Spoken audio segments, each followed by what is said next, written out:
¿Listo?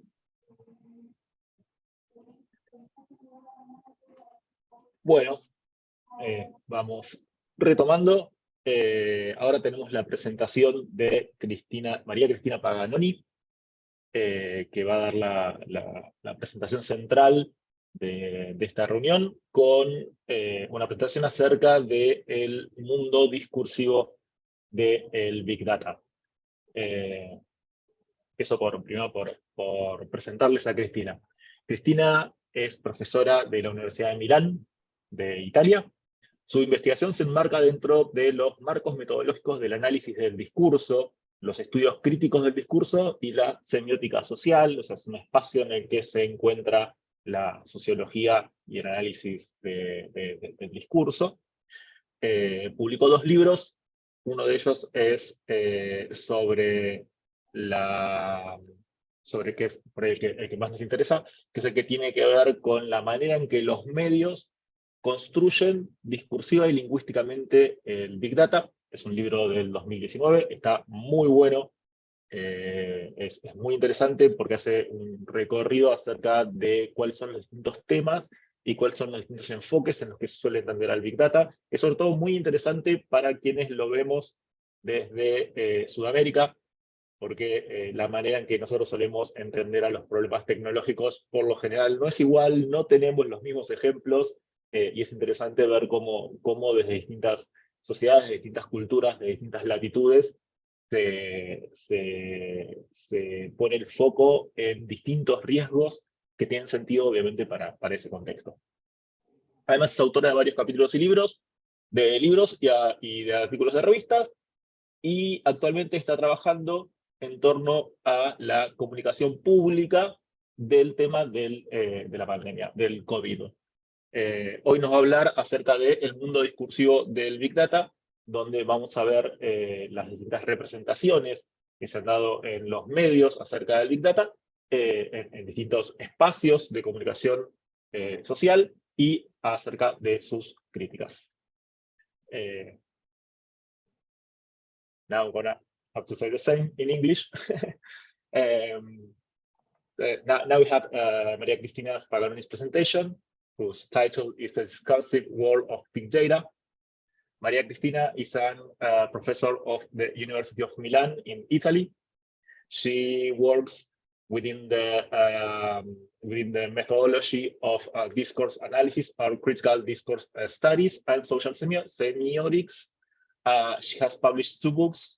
Her last book speaks about the way in which media constructs, represents, and shows big data to society. It's a very interesting book.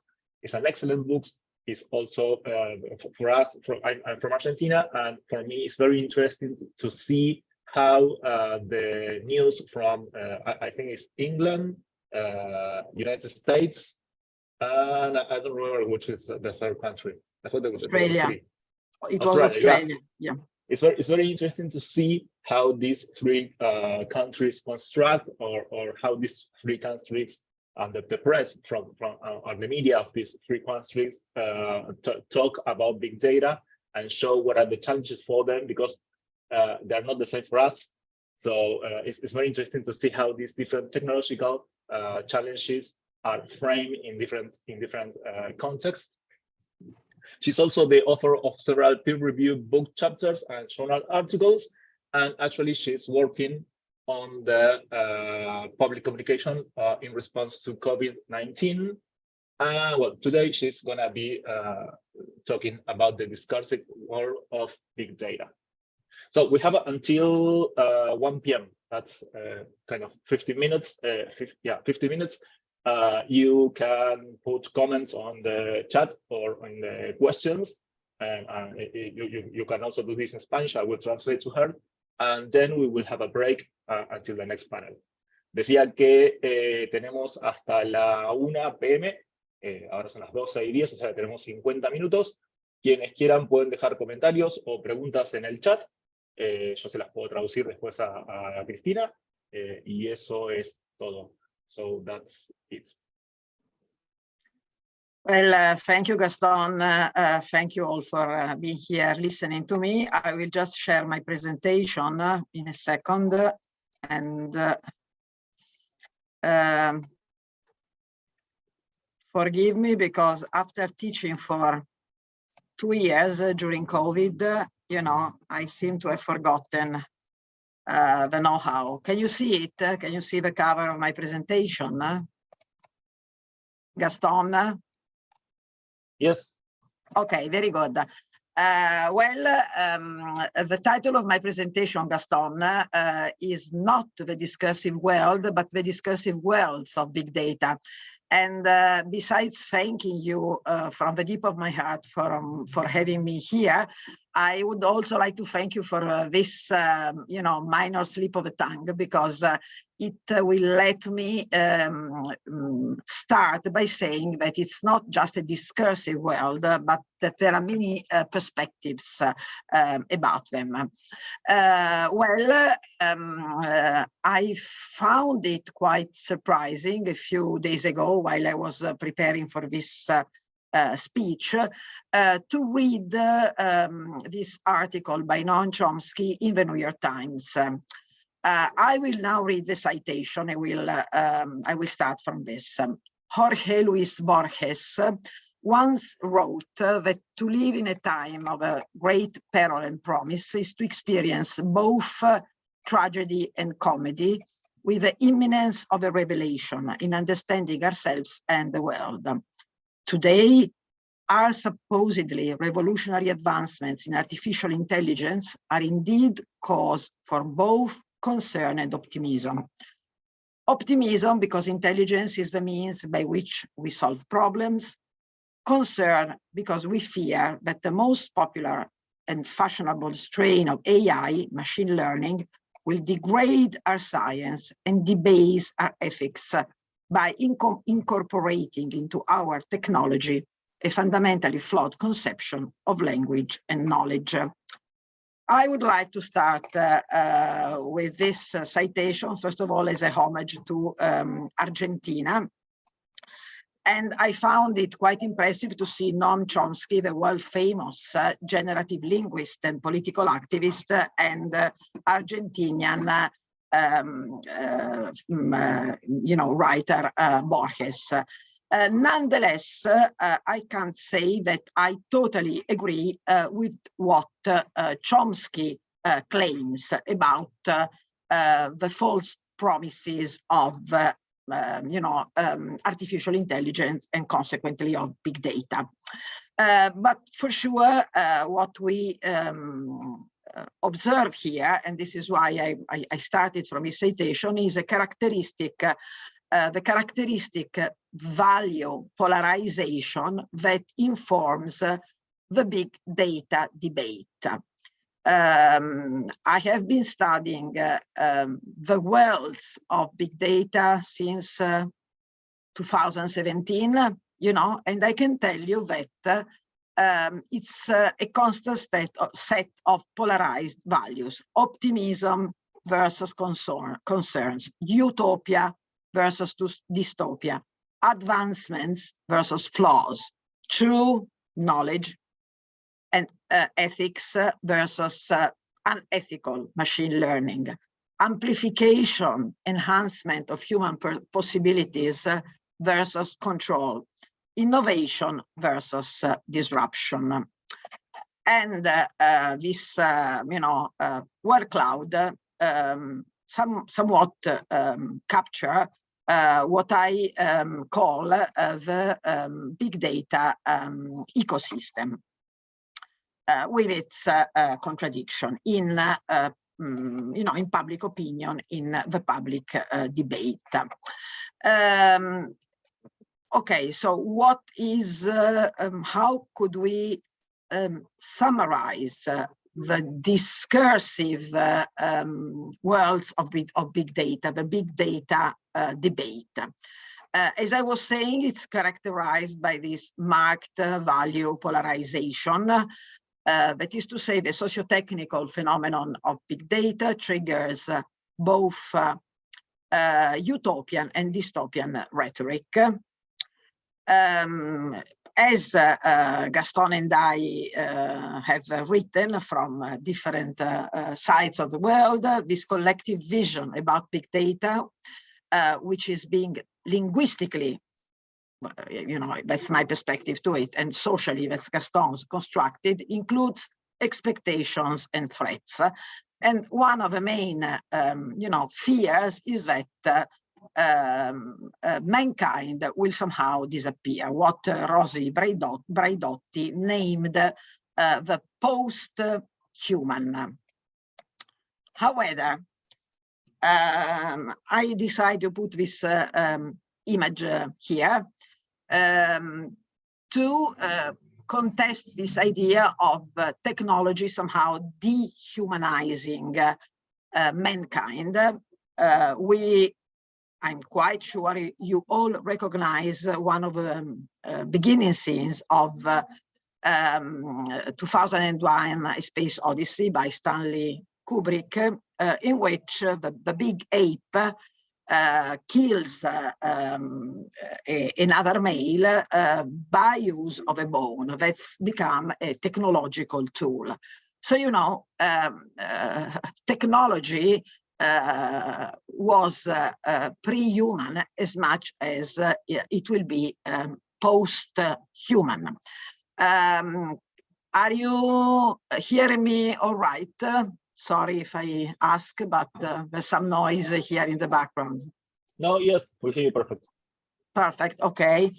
I'm just trying to, because this kind of visualization does not me allow to read the title of my slides, but you will do it for me. One thing is sure, that I don't know about mankind and evolution at the moment, but one thing is sure, that the big data narrative is evolving. In 2014, Wired, a very famous tech magazine, entitled the famous piece, "Data is the New Oil," quoting a mathematician that was involved in, some kind of marketing activity. Well, 5 years from then, we find an article saying, no, data is not the new oil, somehow a change in perspective on the similarity of data with fossil fuel. By the way, and this is a linguistic observation, data, which is the plural of datum in Latin, datum, data, data in English can be both singular or plural. Data here, which means big data is an emergent collocation, is singular, which means that somehow in the collective imaginary, big data is imagined as a unique concept. So I was talking about the evolution of a big data narrative. Well, big data is actually what, literature is for literary studies. Big data is the raw material that is explored through mathematical formulas that are called algorithms, and produce, processes of communication that go under the name of artificial intelligence. So when I wrote my book in 2019, it makes sense. It still made sense to speak of big data, but definitely today I should shift my attention to AI, artificial intelligence. And, the linguistic framing of technology has been evolved, as I was saying, showing somehow how people situate themselves in the face of innovation. So algorithm is a black box whose mechanisms are a bit hard to decipher, while the uncanny valley, is another prevailing metaphor, describes the kind of eerie feeling human beings have when machines seem to behave like humans. These dystopian metaphors conceptual metaphors, these dystopian conceptual metaphors, again, found a positive counterpart in, for example, in Luciano Floridi's thought and works. Luciano Floridi, for those who don't know him, is Italian, but he's a full professor of, he's a philosopher, he's full professor of ethics, information ethics at the University of Oxford. He has worked as an advisor to Google, you know, and major tech giants.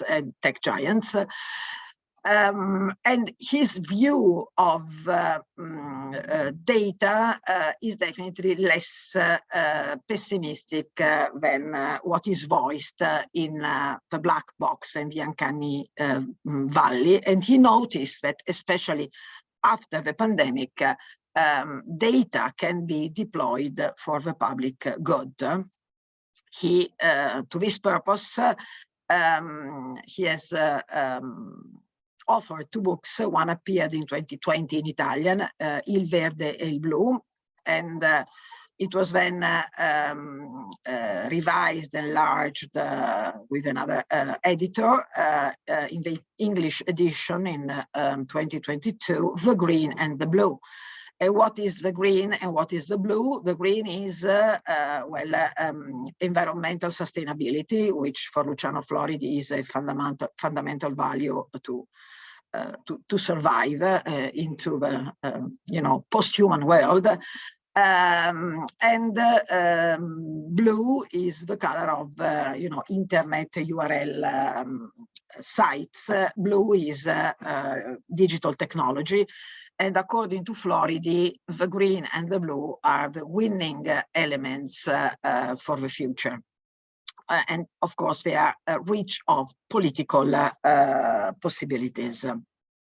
So, definitely a less dystopian view of data.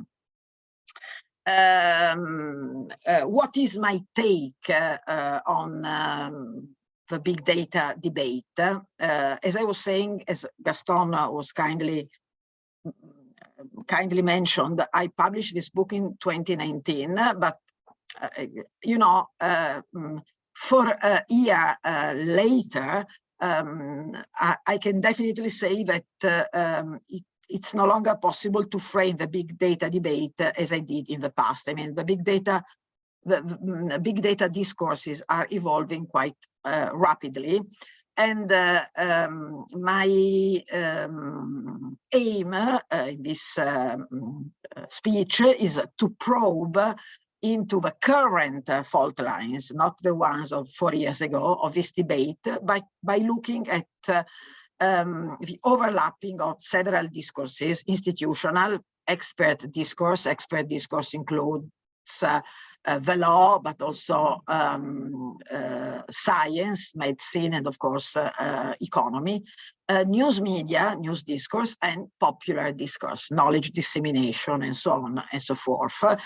And I am a discourse analyst, so my methodological toolkit is qualitative and informed by discourse analysis and the concept of linguistic framing, including conceptual metaphor analysis, because as we were seeing, big data is frequently described by way of evolving metaphors. And the data set I'm working on at the moment is heterogeneous in the sense that it comprises expert literature,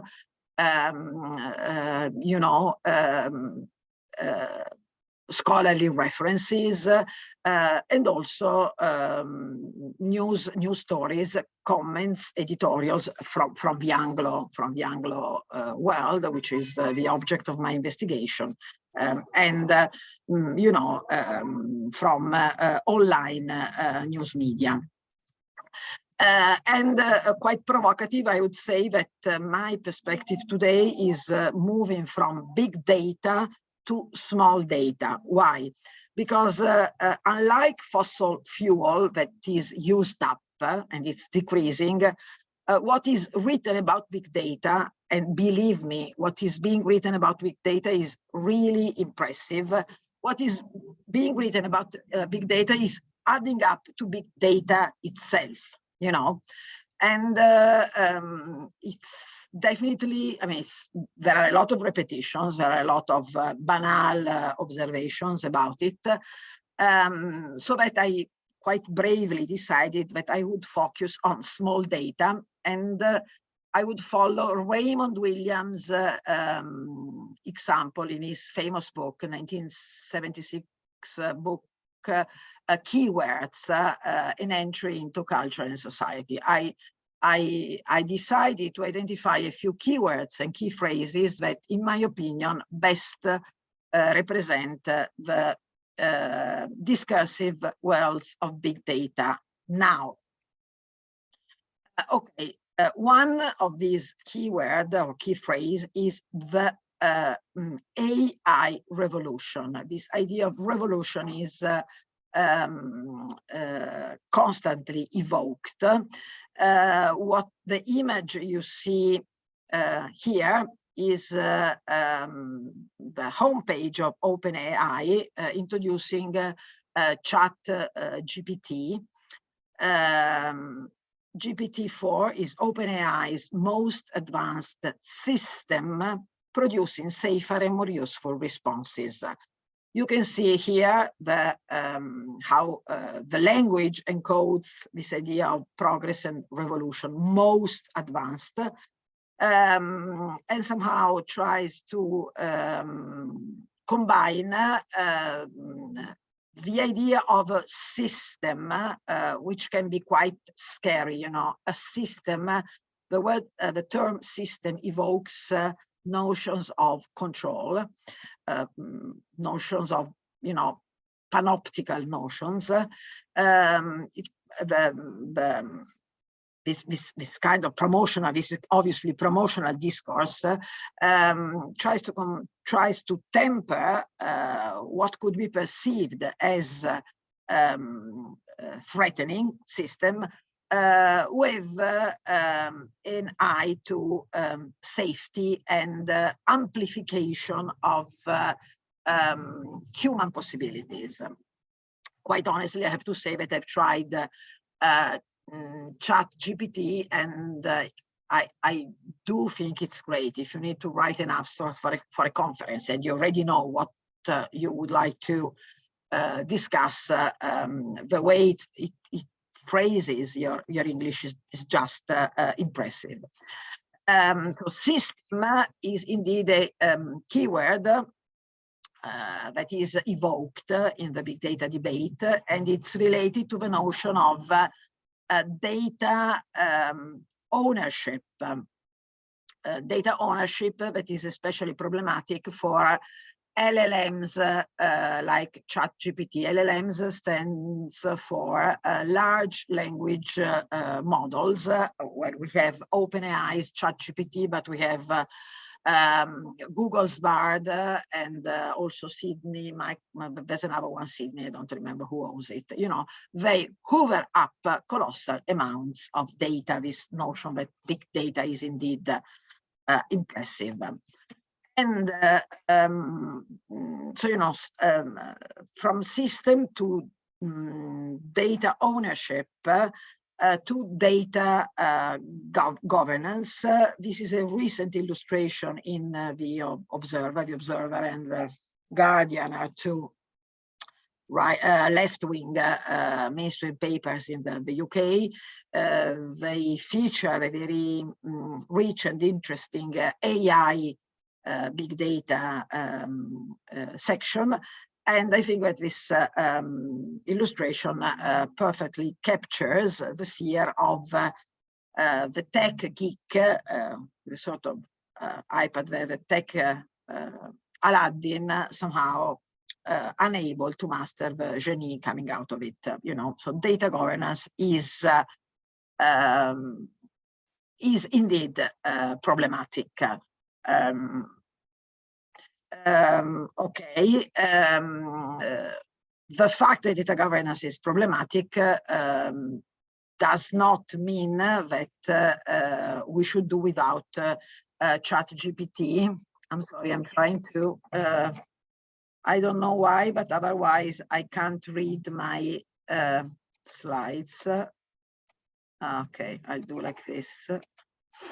And this is an Italian sociologist of communication, but actually trained in Germany, Elena Esposito. In 2021, she published a book with the MIT Press, Artificial Communication, where she claims that we waste time by saying that, by trying to understand why the black box of algorithms behaves the way it does. And she says analogies between the performance of algorithms and human intelligence are not only unnecessary, but misleading, even if the reasoning behind them appears plausible. And why is that so? Because algorithms do not reason the way we do in order to do what we do with abstract reasoning. And I think that this is a very good point. And she noticed, for example, how there is a lot of gut feelings about the power of algorithms, especially in the news media. But in actual fact, we are exposed to algorithmic decision-making every day, and we don't find it so surprising. For example, when we book a flight online, or in journalism, news feeds, she notices that a lot of editorial decisions are outsourced to algorithms. On travel blogs, on blogs, travel blogs with travel influencers, for example, we often find lists of suggestions from 1 to 10. Okay, you are in Buenos Aires, the top 10 things to visit in Buenos Aires. Well, they are usually the result of algorithms, and so much so that a new discursive genre has emerged from it. Elena Esposito calls them listicles. If you are in Buenos Aires, go to Casa Rosada, then to Cementerio de Recoleta, and so on and so forth, Floridi, again, I do think that both Elena Esposito and Luciano Floridi are among the most clear-sighted voices in this kind of debate about big data. Luciano Floridi rephrases AI as agere sine intelligere, which is Latin, which means acting without understanding. And for Floridi, AI stands for agency without intelligence. But this is not problematic for him. He says AI, he writes that in a very recent essay, 2023, this year. He says AI is intelligent free in a very unproblematic way, as when we say this is a fat-free food, It shouldn't inevitably raise fears. And I think that by using humor in his in this recent article, he makes the point indirectly. What is the point? I mean, there is no actual competition between artificial intelligence and human intelligence. They are not on a par. Artificial intelligence is unable to use humor. And he concludes by saying that the best offer is neither an LLM, a large language model, that is not ChatGPT or Bard or Sydney, nor a human being, but a human being using an LLM proficiently and insightfully. And I totally agree with him. And the master stroke is that he ends this very recent article by submitting the introduction, the very first paragraph of the article to ChatGPT and asking for an evaluation, and ChatGPT gives him 4 stars, thumbs up, you know. So humor is human. Nonetheless, I would, I do understand that, I mean, I really don't want to oversimplify the debate about big data, algorithm, and artificial intelligence. The issue of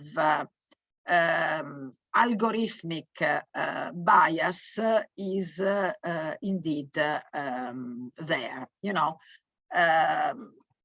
As I was saying, algorithms are formulas, mathematical formulas that process big data, you know, a lot of information stored through digitization. And algorithms learn from data. Again, they don't learn from data the way the human brain, a child, learns a language, for example. They learn by means of correlation. You know, they can put together an incredible amount of data, retrieving similarities that a single human mind, no matter how clever and intelligent, could never do.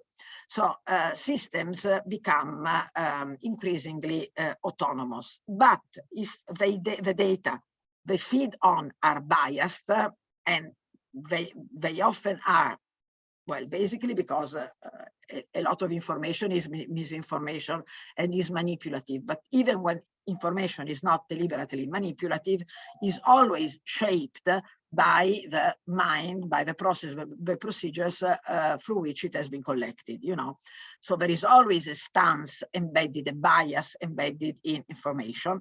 And this is indeed a serious point to take into consideration, so much so that there is an emerging field of inquiry which is called machine ethics. We have machine learning, that is exploration of big data through algorithms, artificial intelligence, and we have machine ethics, which is an emerging new field of inquiry at the intersection of computer science, law, and ethics. Gaston, how many minutes do I have left? 15 or 20 minutes. 15 or 20, okay. Less. I'll quickly move towards my conclusion. You know, algorithms are biased basically because they are devised by the human brain, and algorithmic fairness is the new ethical challenge. And this, the guiding principle should not simply be what is technically possible, but what is socially meaningful in terms of lack of discrimination, improvement of justice, and so on and so forth. And the leading attitude should be that of debiasing data, that is, try to remove human bias from data, or at least trying to become aware of the fact that human bias is embedded in data. Why is that so? Because even when human biases are removed from decision-making algorithms, the outcome may still put one group at a disadvantage compared to another. Justice is another keyword which is central in this debate about artificial intelligence. The risk is that new technologies will affect our societies in uneven ways, thus widening inequalities. Wired, again, the tech magazine I quoted before, oil, yes, no, quoting Zuboff, speaks of surveillance capitalism and invites to data governance across sectors. And there is this, I was mentioning Elena Esposito in the MIT press book 2021. There is also this very interesting book by Meredith Broussard, also the MIT press, which is about bias, more than just a glitch. And she mentions how bias is deeply embedded in information. And there is now a movement has started, which is called Algorithmic Justice League. It was founded by an MIT Afro-American researcher that repeatedly proved how artificial intelligence discriminated, for example, in terms of race, ability, and so on and so forth. And you can, this is the homepage of this movement. Racial justice requires algorithmic justice, but it's not just racial justice. Again, it has to do with gender, ability or disability, and so on and so forth. And this is the Algorithmic Justice League's mission.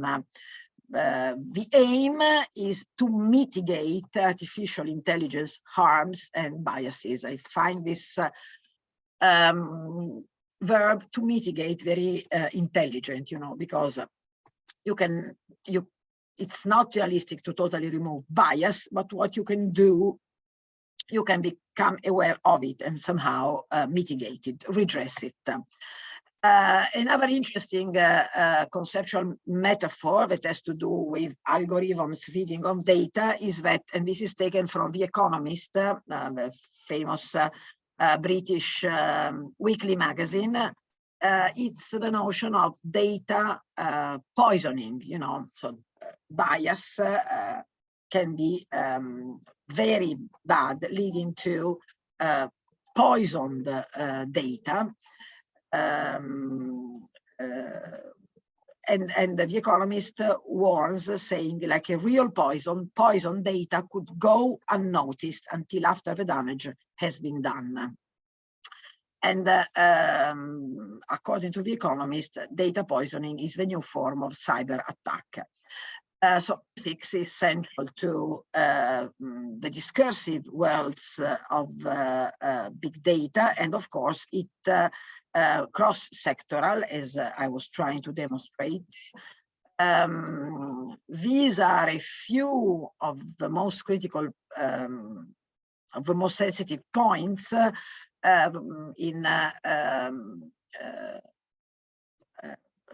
AI ethics, consent, which should always be free and that people should be able to withdraw from at any time. Context collapse, for example, you go to hospital, you give consent to use your data for research, but the hospital sells your data to big pharma and you don't know that, The fact that data can be de-anonymized, profiling, the fact that if the system knows your consumption pattern, your political habits, your sexual orientation, your biometric data, your genetic profile, and so on and so forth, and puts them all together, that's can be too much, and could potentially lead to social engineering. And again, we find a number of creative expressions to describe that. The weaponization of information down to doxing, which is a recent neologism, and it's the action of finding or publishing private information about someone on the internet without their permission. In politics, this usually leads to different ways of blackmail. Just a few words on law in the EU. What regulates the world of big data in the EU is the General Data Protection Regulation, which insists on free consent, and it's also very attentive to consent in case of minors and children. These are a few, articles, but I again, and I will circulate my presentation afterwards if you're interested. A very important sector in which big data turns out to be very useful with all the risks involved is indeed healthcare, and so much so after COVID, after the pandemic.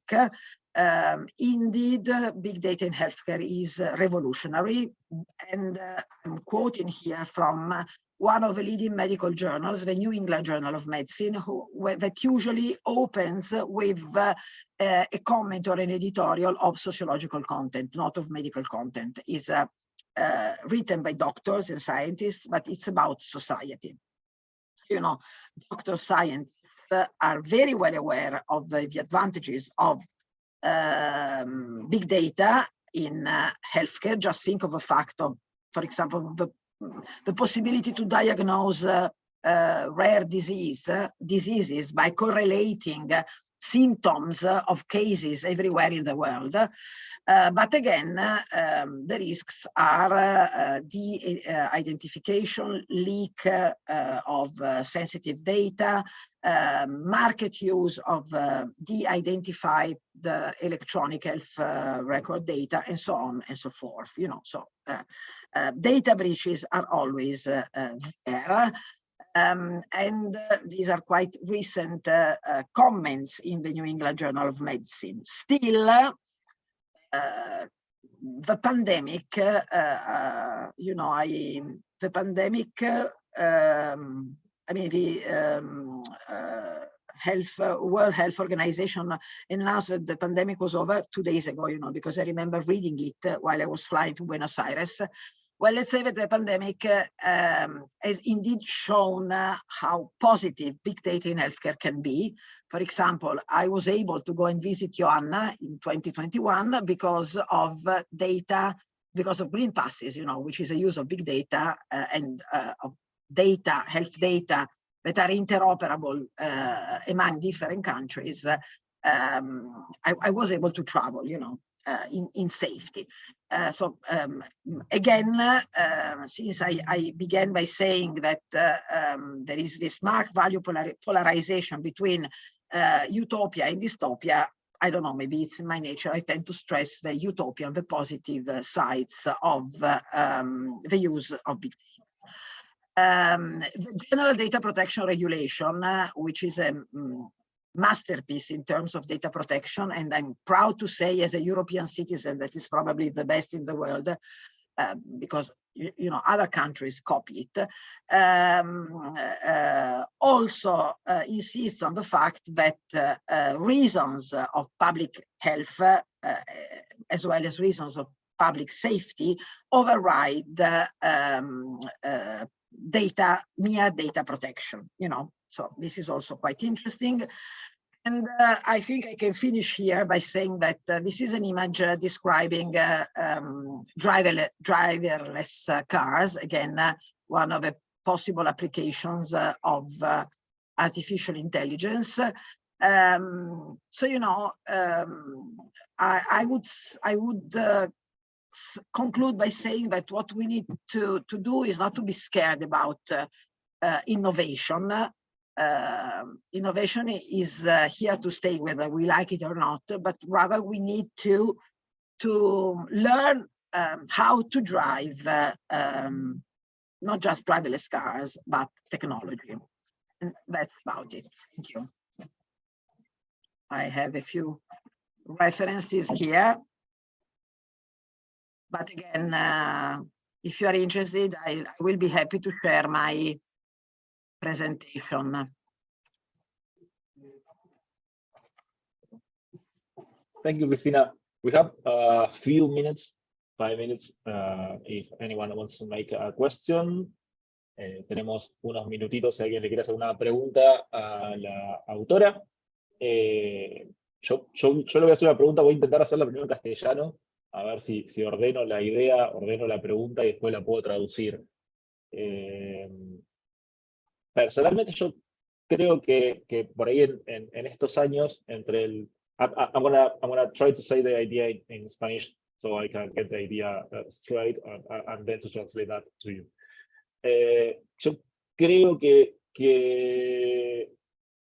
a veces cuando hablamos de Big Data, inteligencia artificial y este tipo de fenómenos, generalmente estamos hablando, no diría del mismo fenómeno, claramente hay diferencias, y claramente dentro de toda esta bolsa y todo este paraguas de terminologías hay un montón de discusiones distintas, pero creo que en términos de construcción discursiva, todos estos fenómenos se terminan como equiparando porque eventualmente se presentan como la misma promesa para la sociedad. Que en el caso de lo que Cristina estaba diciendo, tiene que ver, o por lo menos lo que podríamos ver en la cita de Chomsky, que había presentado, tiene que ver con la idea de conocimiento. Por lo menos ese es como el eje por donde yo generalmente suelo leer estos debates, como que esta tecnología lo que nos está poniendo en discusión es el conocimiento. Eso por un lado, y después por el otro que veo es que por lo general siempre terminamos discutiendo los mismos temas que suponen un lenguaje económico. Cristina hablaba de data ownership y del outsourcing, que son sin duda nociones económicas. Entonces digo, me parece que tanto por las expectativas y tanto por la manera en que se la construyen los medios, para mí estos fenómenos es como que son presentados como si fueran un poco lo mismo, y hasta me da la pregunta si acaso no es el mismo fenómeno, son las mismas empresas, son los mismos actores que con el paso del tiempo van rebrandeando o van cambiando un poco las terminologías como para quedar mejor entre el público. Voy a traducirle a Cristina. What I was saying, Cristina, is that, and this is not a statement, this is a question I want to make to you, is that because you have covered all these years and all these phenomena, is that if you think that both big data and artificial intelligence, they have the same discourse construction, because from what I see is that we are talking about the different phenomena that kind of challenges the idea of knowledge, and that is also usually involved in economic approaches or economic languages about data ownership or outsourcing tasks to these technologies. So I think that the question is, do you think that this construction is because they're probably the very same phenomena, the very same actors, the very same interested parties that are actually just rebranding their services, that are just rebranding what they do, and what was originally called big data now is simply called artificial intelligence? Thank you, Gaston, for this very interesting question. Yes, well, quite honestly, I've not collected so many articles as I did in the past, but you know, my feeling is that you are absolutely right, that what was big data, you know, the raw thing is now artificial intelligence. That there is a very marked market perspective is also true. The Economist, and you don't cite that, but well, you find a lot of facts and figures of tech companies investing, you know, putting money into it and expecting revenues from it. And the overriding metaphor of oil, not oil, is again an economic metaphor, you know. So for sure, this is still a dominant discursive perspective. Nonetheless, well, I think that Luciano Floridi gets it when he insists on data for the public good, you know, data for the public good. So somehow shifting the value chain towards, okay, let's use them for communities, for people, for the environment, you know. So I think that this is the shift we could research on, you know, maybe for sure better articulating it. So we know what we are going to do in the next few months, but this is the ideological shift for the good, which is also, I think, more constructive than just saying okay, we are going to become all robots, you know, and like HAL 9000 in Space Odyssey, you know, rather than shutting down the big computer, let's try to get the most out of it. And I have to say that with its pragmatism, you know, and maybe also with its sometimes lack of ethics in terms of generating revenues, medicine and medical science have immediately understood that artificial intelligence can be wonderful for health, you know. Well, then you may decide to have people pay a lot for it, but can you just, I mean, the fact is there that you have an extra weapon, you know. Sorry, I'm speaking in metaphor again, but I find the idea of, you know, the romantic idea of a very good doctor knowing all, possessing all, medical doctor, I mean, possessing all the knowledge and identifying your rare disease is outdated, you know. Now machine learning can correlate similar symptoms, and maybe you find out, as it happened to me, that an eye problem was similar to another thing in India, you know, of all places. So, you know, I tend to share a more pragmatic attitude towards big data, but we have time to discuss about over this, Gaston. Thank you. Well, I don't think we have any more questions. Let's just wait a minute. In the meantime, I'm gonna be posting again the schedule. We have now 1 hour break, and we will be returning by 2 p.m. Wait. Here.